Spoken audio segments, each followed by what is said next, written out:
Sublime gracia del Señor, que a un infeliz salvó.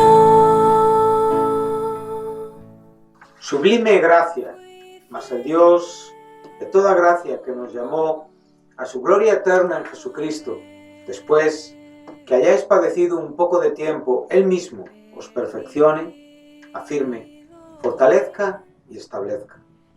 A Él sea la gloria y el imperio por los siglos de los siglos. Amén. Gracia me enseñó a temer. Sublime Gracia es un programa que presenta breves reflexiones fundamentadas en la palabra de Dios. Es un deseo y necesidad de mi propio corazón de conocer más profundamente a este nuestro Dios de toda gracia que nos llamó a su gloria eterna en Jesucristo. Todas las semanas, en Luz a las Naciones, canal cristiano de comunicación, puedes seguir este programa y recorrer juntos el largo pero certero sendero de la palabra de Dios. Dios me salvó y mis cadenas ya Él rompió. Sublime gracia, porque de su plenitud tomamos todos y gracia sobre gracia. Perdón, sublime gracia, inmenso amor.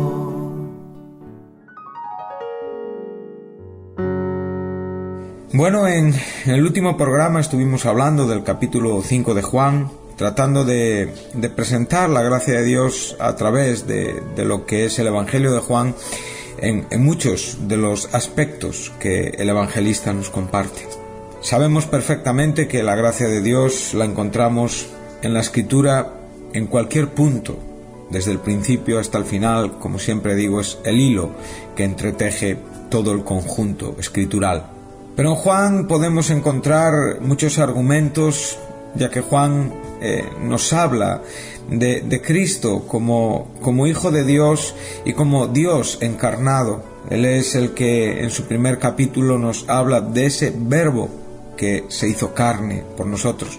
Ahora estamos en tiempos navideños, ¿verdad? Y es lo que las personas recuerdan y es lo que en cierta manera representa el significado de la Navidad, pero en una manera religiosa, tradicional y ya totalmente materialista. No hay mucha diferencia entre Papá Noel y Jesús en las Navidades.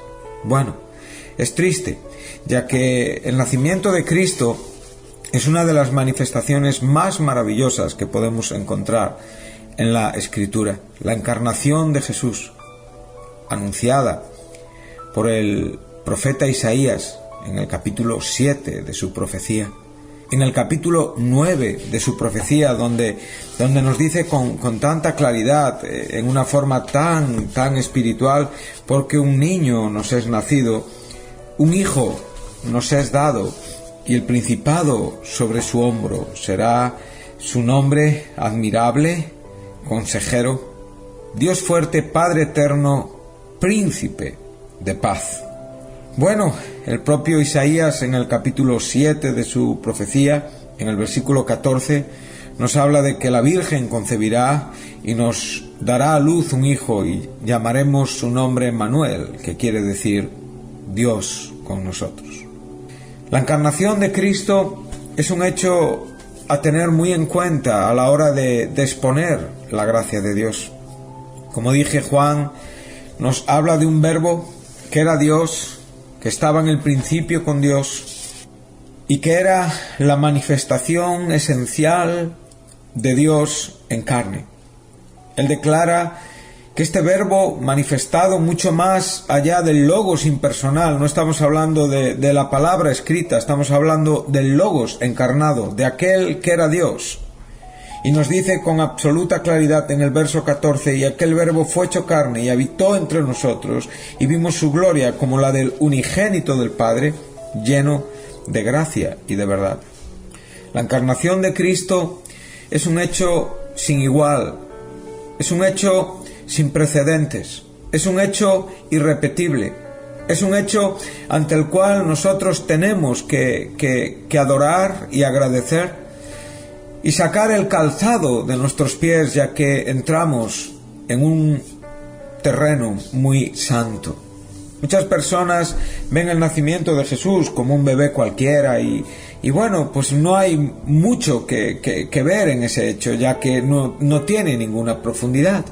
Pero la palabra nos enseña que cuando estamos hablando de este verbo encarnado, de este verbo que llegó a ser carne, y que en esta carne pudimos contemplar la gloria de Dios, lleno de gracia y de verdad, entonces estamos hablando de un bebé diferente.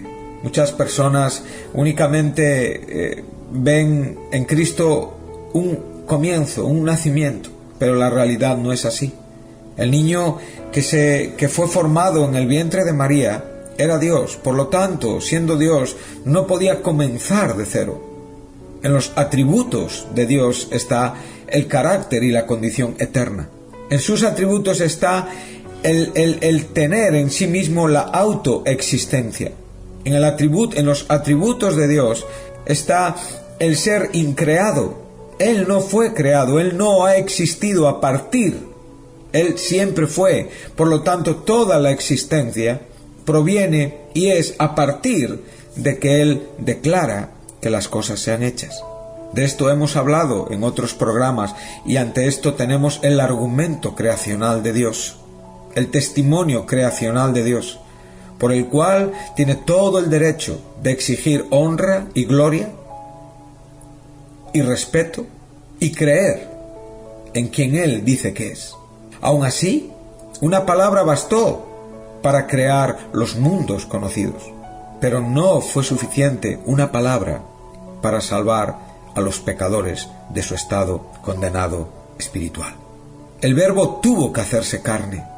Por lo tanto, el argumento creacional no es suficiente por salvación en cuanto a que necesitamos la fe en aquel que vino del cielo, que se manifestó en una carne humana y reveló la gloria y la gracia del unigénito Hijo del Padre. Cuando estamos hablando de estas cosas, estamos hablando de asuntos de un calado muy profundo, de una trascendencia que podríamos decir son palabras mayores. El hecho de que Cristo llegó a ser hombre no quiere decir que Cristo empezó de cero, como usted y como yo. Tenemos un punto de partida, una fecha de nacimiento, un lugar donde nacimos y un lugar donde morimos. Cristo, en el atributo de su condición eterna, entró en el tiempo y vivió en el tiempo, limitado a espacio, a lugar, al propio tiempo, pero manteniendo en sí mismo una condición eterna. No debemos olvidar las palabras que la carta de Hebreos nos dice en una forma preciosa y clara, cuando dice que Dios habló de muchas maneras a nuestros padres por medio de los profetas. El propio Pedro dice que todos estos profetas inquirieron el tiempo y el lugar donde Cristo sería revelado, pero no para sí mismos, sino para nosotros que recibimos la bendición y pertenecemos al tiempo del nuevo pacto. Estos profetas hablaron, profetizaron de Jesús, anunciaron con claridad a Jesús, pero no fueron la voz definitiva de Dios. Dios se reservaba una voz todavía mucho más clara que la de los profetas o la de los mismos ángeles. Dios se guardaba y se disponía a revelarnos a través de la voz del Hijo encarnado. Entonces el texto dice: Dios, habiendo hablado de muchas formas, de muchas maneras a los padres por los profetas, hoy nos habla por el Hijo. Este hoy es el tiempo establecido de Dios, el Kairos de Dios, ese presente constante hasta que Dios determine el último día de oportunidad para que los hombres sean salvos. Jesús es la última voz de Dios a la humanidad caída.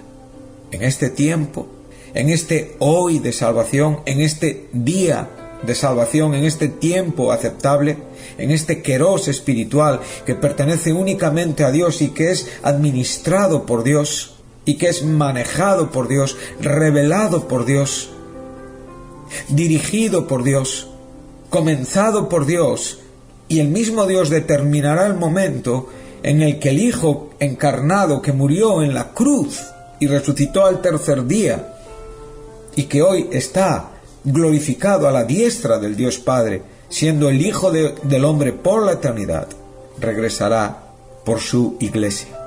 Pero hasta este día, hasta este momento, estamos en el día de salvación, en el día del socorro de la gracia de Dios, en el tiempo aceptable. Por eso hoy nos habla por el Hijo, a quien constituyó heredero de todo, en quien confió, guardó, dispuso toda la gloria de la eternidad, toda la herencia eterna, todos los tesoros espirituales están guardados en Cristo Jesús, quien va a recoger todo lo que Él, a través de su sacrificio en la cruz, llevó a cabo, el fruto justo y digno de su aflicción. Y sabemos que Él, cuando ya todo esté sujeto, sujetará todas las cosas al Dios Padre. Este momento no ha llegado, pero sabemos que estamos más cerca que cuando fue hablado por primera vez en la Escritura. Por lo tanto, este Jesús, como nos dice Hebreos 9, ya no vendrá relacionado con el pecado, sino que vendrá a salvar a aquellos que en Él esperan, los ausentes porque ya han partido de esta vida y los presentes porque todavía están vivos en esta vida. Hoy nos habla por el Hijo, el heredero de todo, por el que hizo todas las cosas. O sea, él está diciéndonos que el Hijo está en la creación al mismo nivel que el Padre en el poder creacional de todos los hechos acontecidos y llevados a cabo en la acción creativa de Dios. El que sustenta todas las cosas por la palabra de su poder. El que, una vez llevado a cabo la purificación de nuestros pecados, se sentó a la diestra de la majestad en las alturas. Pero nos reservamos unas palabras que, aunque no he hablado correlativamente en el orden que están escritas, porque lo quiero hacer para presentar el argumento de la gracia que hoy estoy enseñando, es que Él es la esencia, la manifestación de la esencia misma de su sustancia, el resplandor de su gloria. Por lo tanto, estamos hablando que la manifestación de Dios en Cristo Jesús, el Verbo que se hizo carne y que llegó a ser hombre como nosotros, es el resplandor de la gloria de Dios y es la imagen misma de su sustancia. O sea, estamos hablando que Cristo Jesús, en todo el conjunto de su ser, es Dios, definitivamente. Y una de las verdades escriturales que con mayor claridad nos enseñan de lo que son los espíritus contrarios a Jesús, o sea, todas las acciones anticristo, anticristianas, tienen que ver con la negación de que Dios vino en carne. Segunda carta de Juan, versículo 7, es absolutamente claro en su expresión y en su revelación, donde nos dice con claridad: muchos engañadores han salido por el mundo que no confiesan que Jesús ha venido en carne. Quien esto hace es el engañador y el anticristo. En su primera carta, en el capítulo 2, nos enseña también muy claramente que el mentiroso es el que niega que Jesús es el Cristo. Con esta acción manifiesta su postura anticristiana y niega no solamente al Hijo, sino que niega también al Padre. Porque todo aquel que niega al Hijo tampoco tiene al Padre. Y el que confiesa al Hijo tiene también al Padre. Por lo tanto, una de las verdades importantes en la Escritura, podríamos atrevernos a decir que su muerte no tendría sentido sin su nacimiento, ya que su nacimiento da sentido a su muerte. Porque el que muere en la cruz es el que nace. Y tenemos que comprender profundamente quién es el que nace para que realmente sepamos quién es el que muere en la cruz. Una de las sectas más destructivas que los primeros apóstoles tuvieron que enfrentar en el tiempo del primer siglo, en el crecimiento de la iglesia naciente, era el gnosticismo. Aquellos que realmente creían poseer un conocimiento mayor que la revelación escritural, y aquellos que decían que la materia era mala, la carne era mala, y sin embargo todo lo espiritual era bueno. Entonces se apoyaban en que Jesús, en el bautismo, unificó estas dos naturalezas, pero que en la cruz dejó de ser Dios y murió como hombre. Entonces estamos negando el principio fundamental de este verbo que se hizo carne. Estamos negando el principio fundamental de lo que la Escritura nos dice. Hoy nos habla por el Hijo, no hay otra voz. Y esa voz es a través de la comprensión de quién es el Hijo y de cómo el Hijo llegó a irrumpir en el escenario del mundo, viniendo desde la misma eternidad, viniendo desde el cielo, el trono de Dios, donde Él vivió siempre en comunión absoluta e ininterrumpida con el Padre, y entró en el tiempo a través del vientre de una mujer. Estas cosas nos enseñan que cuando estamos pensando en estas fechas, en la Navidad, realmente no llegamos a comprender la profundidad de este nacimiento. Hoy nos habla por el Hijo. El Hijo se hizo carne y habitó entre nosotros. O sea, ese cuerpo humano fue, era necesario para poder cohabitar con los seres humanos en el mundo. Y en ese cuerpo pudimos ver la gloria de Dios, lleno de gracia y de verdad, en ese unigénito Hijo del Padre. A través de la revelación de la fe que nos abre los ojos por la gracia de Dios, por el poder de su Espíritu Santo, podemos distinguir a este Hijo como el enviado de Dios, como Dios mismo.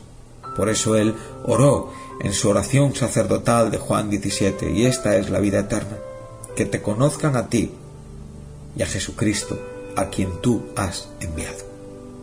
Entonces las profecías del Antiguo Testamento tocantes al nacimiento de Jesús, la claridad que Isaías tuvo en cuanto a María, a esa virgen que concebiría, la claridad que tuvo en cuanto a ese nombre, Emmanuel, Dios con nosotros, qué importante, qué revelador, cuánto amor podemos ver en la enseñanza que aquí se nos presenta, en cuanto a esos nombres que se nos enseñan en Isaías 9, donde realmente podemos ver un hijo nos es nacido, está estrechamente relacionado con la parte humana de Jesús, perfecto hombre que fue. Un niño nos es nacido, un hijo nos es dado.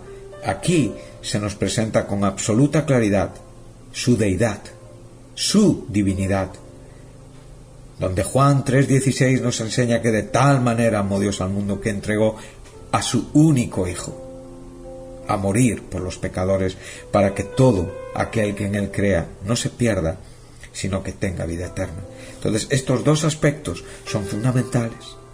El niño que es nacido, vemos a Jesús en su perfecta humanidad. El hijo nos es dado, vemos a Jesús en su perfecta deidad. Entonces, el Verbo se hizo carne. Aquí lo que se nos está enseñando y tenemos que verlo con mucha claridad, no explicar el misterio del hecho de cómo Dios llegó a adquirir esta forma humana, aquellas cosas que son secretos espirituales, que se corresponden únicamente con Dios, que nosotros no podemos explicar, como tampoco podemos explicar momentos de la cruz, pero sabemos que han sido presentados para nuestro beneficio por su gracia. Pero lo que sí tenemos que tener claro es que Cristo no tuvo un punto de partida de cero. Jesús siempre fue Jesús, nunca dejó de ser Jesús. Cristo era Dios y nunca dejó de ser Dios en ningún momento de su vida, ni en su nacimiento, ni en su muerte. Cuando Él nace, no empieza de cero. El verbo que la Biblia utiliza para el nacimiento de Jesús le distingue del resto de los seres humanos, que son engendrados por padres, que la vida se forma a través del semen de un hombre, que germina y que realmente fecunda el óvulo y llega a se lleva a cabo un milagro maravilloso de Dios que produce la vida. Por eso los cristianos estamos en contra del aborto, porque en el momento que se produce esa manera milagrosa creada por Dios y que los hombres obedientes a lo dicho ya en el mismo Edén, hoy todavía, aún sin fe, es la única manera de poder tener hijos más allá de esos avances de la ciencia que en definitiva pueden imitar, pero nunca llegan a ser tan perfectos como Dios hace las cosas. Nosotros empezamos así, pero Él se distingue en que Él no nació, sino que llegó a ser. Lo que fecundó el vientre de María fue el poder del Espíritu Santo. Cuando estamos hablando del capítulo 1 de Lucas, donde se nos presenta ese anuncio maravilloso a María y que a mí pues personalmente me gusta tanto, ¿no? Donde después ella pues emite ese Magnificat, ese canto, esa oración, donde ella engrandece al Señor a través desde su alma y su espíritu, su vida espiritual, su fe, todo lo profundo que había en María se regocija en Dios. Dice mi Salvador, o sea, qué claridad en cuanto a que María se reconocía pecadora y necesitada de la salvación, donde dice: ha mirado la bajeza de su sierva, y desde ahora me dirán bienaventuradas todas las generaciones. María fue una mujer bienaventurada porque grandes cosas ha hecho conmigo el poderoso, santo es su nombre.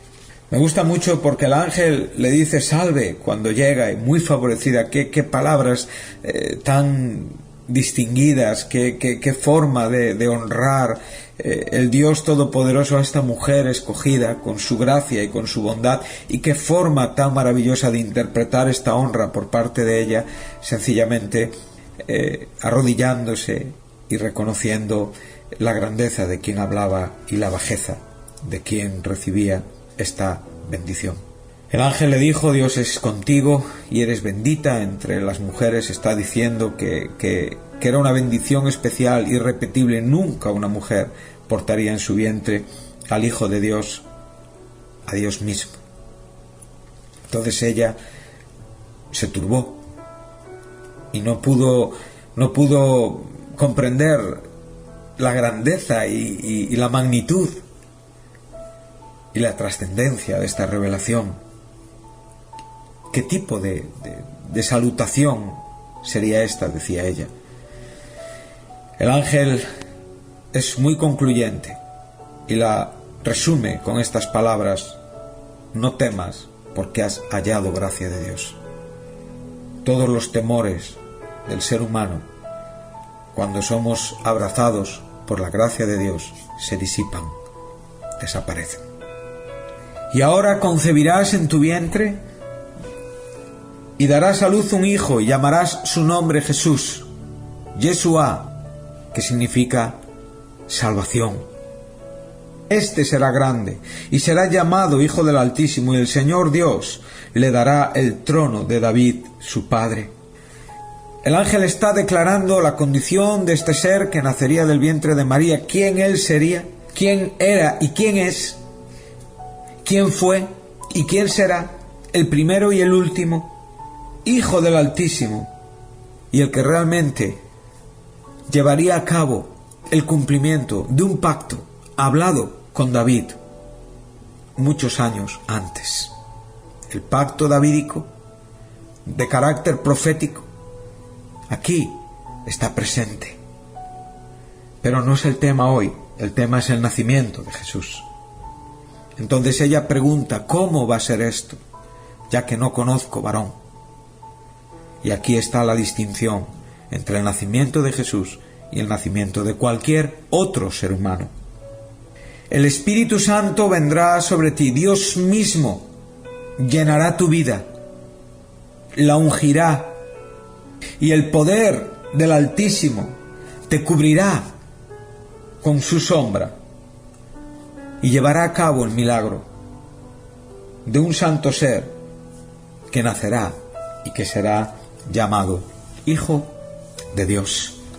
Bueno, el apóstol Pablo le dijo a los Gálatas en el capítulo 4, versículo 4, dice que cuando se cumplió el tiempo, Dios envió a su Hijo, nacido de mujer y nacido bajo la ley, para redimir a aquellos que estaban bajo la ley. La palabra nacido, aquí en el capítulo 4 de Gálatas, no significa el nacer normal de un ser humano. Este verbo no es el mismo que se usa para el nacimiento. Es otra palabra que significa que llega a ser. Por lo tanto, esto nos da una claridad en cuanto a que Cristo no tuvo un inicio en el sentido de un punto de partida desde cero, dejando de ser. No, la Biblia nos enseña que Cristo llegó a ser hombre sin dejar de ser Dios. Entonces, ahora sí podemos comprender Isaías 9:6, un niño nos es nacido, un hijo nos es dado. Ahora podemos comprender con absoluta claridad lo que ahí se nos está diciendo. Y cuando pensamos en el capítulo 2 de la carta del apóstol Pablo a los Filipenses, entonces todavía tenemos un poquito más de comprensión en cuanto al nacimiento de Jesucristo y podemos enlazarlo con su muerte en la cruz. Entonces, Pablo es el que nos está diciendo con absoluta claridad que tengamos en nuestra mente este pensamiento que hubo en Cristo Jesús, y nos dice: el cual, siendo en forma de Dios, no estimó el ser igual a Dios como algo a que aferrarse. O sea, el propio acuerdo que estableció con el Padre en la eternidad, en la misma condición, teniendo los mismos derechos, la misma honra, siendo Dios en una forma perfecta y exacta. Él no se aferra, llega a un acuerdo. No estamos hablando de un debate, estamos hablando de un acuerdo eterno, donde Dios determinó la redención de nuestras almas desde antes de la fundación de los tiempos, desde antes que el hombre pecara. Dios determinó la redención de nuestras almas, y dispuso al Hijo como un cordero dispuesto y presentado en el tiempo de Dios, en el Kairos de Dios. Entonces ahí vemos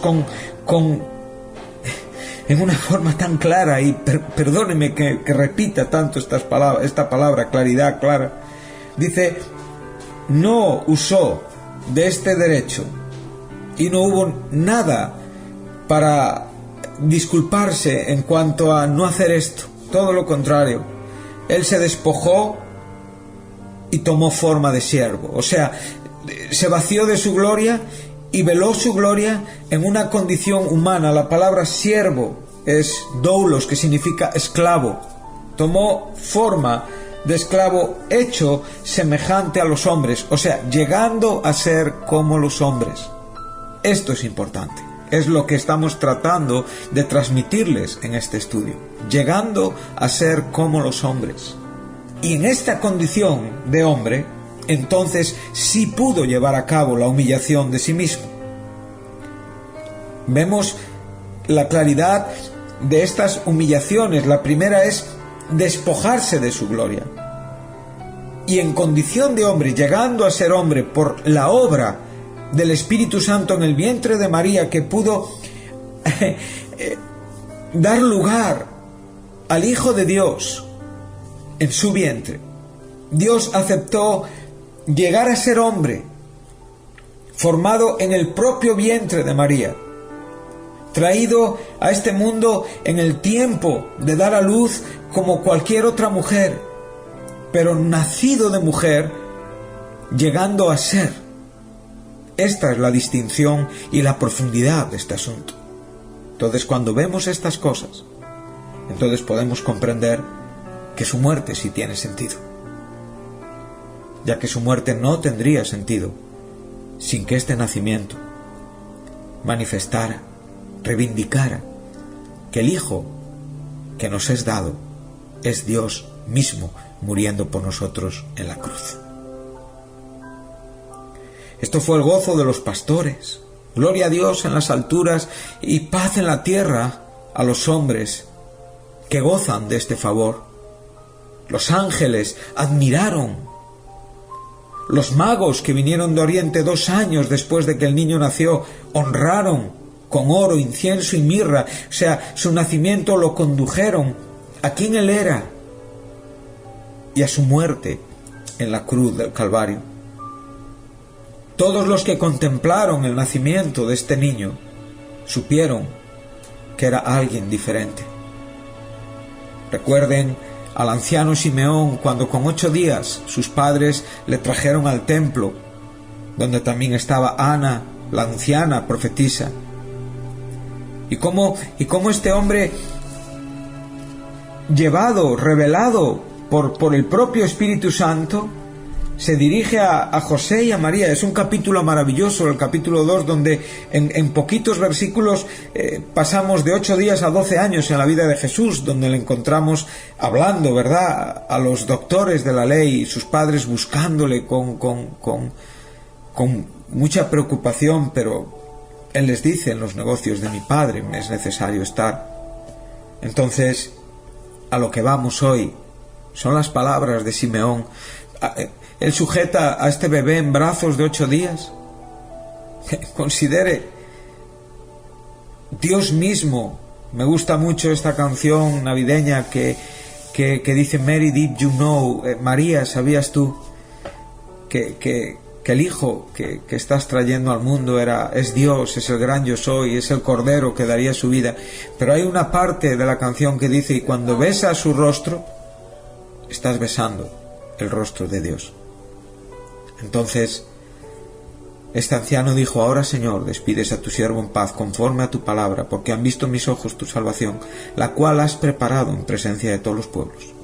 Está distinguiendo al Hijo de Dios como el Cordero, como Cristo, como el enviado, revelado ante sus ojos en cuanto a lo que él sería y qué ministerio llevaría a cabo en este mundo.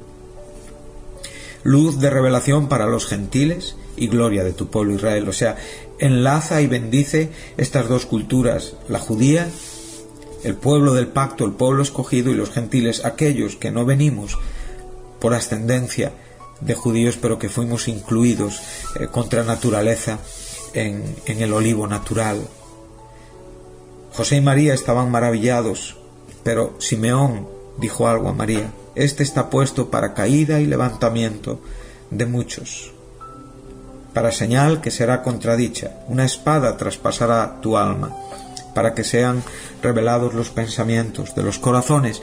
Por lo tanto, este siervo, este que llegó a ser hombre, en su revelación está puesto para caída y levantamiento. O sea, no va a ser algo neutro, no va a ser algo indiferente. No, el hombre en esta fecha determina su destino.